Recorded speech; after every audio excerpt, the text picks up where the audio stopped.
Bonjour, je suis Jean-Jacques Richard et aujourd'hui je vais vous parler du vol de fret. En matière de vol de fret, il est possible de distinguer deux types d'acteurs malveillants. Les non professionnels ou opportunistes et les professionnels.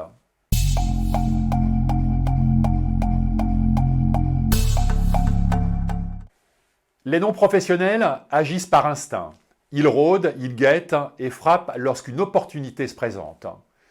Ils peuvent tout aussi bien cambrioler un dépôt de nuit parce qu'ils auront été informés de l'absence ou de la défectuosité de l'alarme intrusion, ou voler une camionnette de livraison alors que le chauffeur a laissé les clés sur le contact, ou bien encore chaparder quelques colis si le chauffeur a négligemment laissé les portes ouvertes de sa camionnette pendant sa livraison.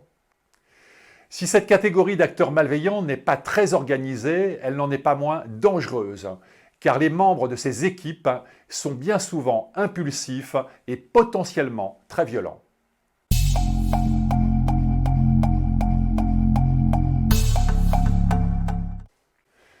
Les professionnels, quant à eux, agissent toujours avec beaucoup de méthodologie.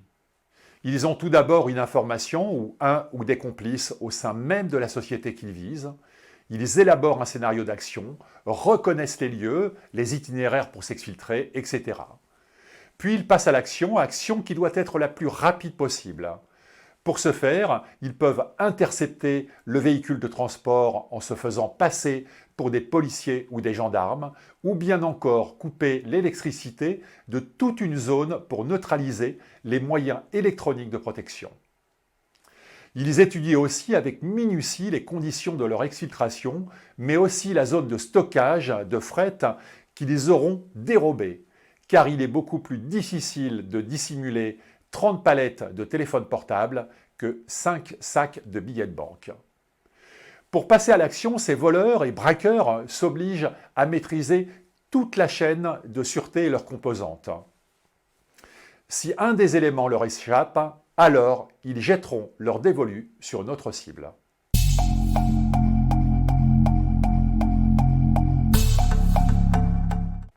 Ces bandits de grand chemin des temps modernes font tout particulièrement parler d'eux pendant la période de Noël, appelée aussi peak période.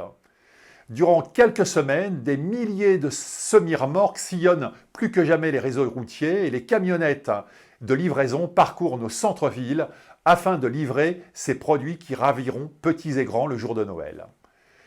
Les cibles de ces voyous sont les smartphones, l'alcool, les parfums, l'électronique dans son ensemble, les cigarettes, la maroquinerie et plus généralement tous les biens de grande consommation qu'ils pourront écouler sans trop de difficultés, aussi bien en France qu'à l'étranger pour les plus organisés.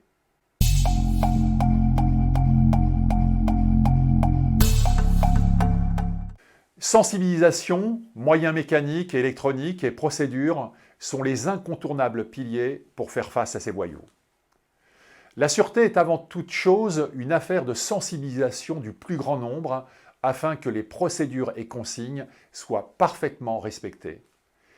Qu'il s'agisse de la fermeture des portes de quai, des conditions de mise et hors service de l'alarme intrusion, de la sanctuarisation renforcée de certaines zones, des procédures de livraison en ville, etc.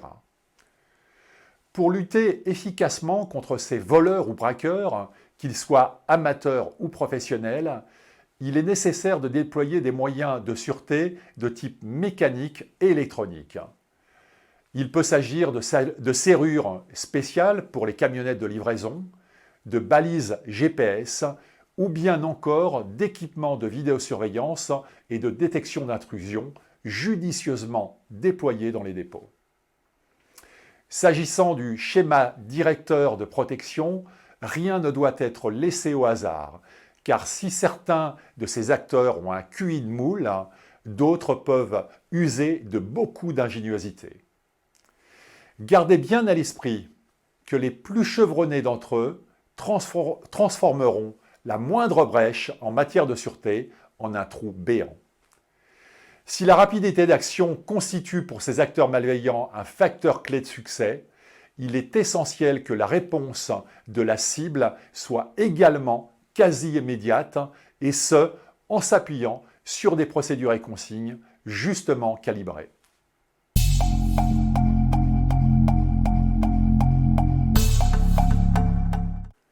Les vols de fret génèrent tous les ans des millions d'euros de revenus pour leurs auteurs.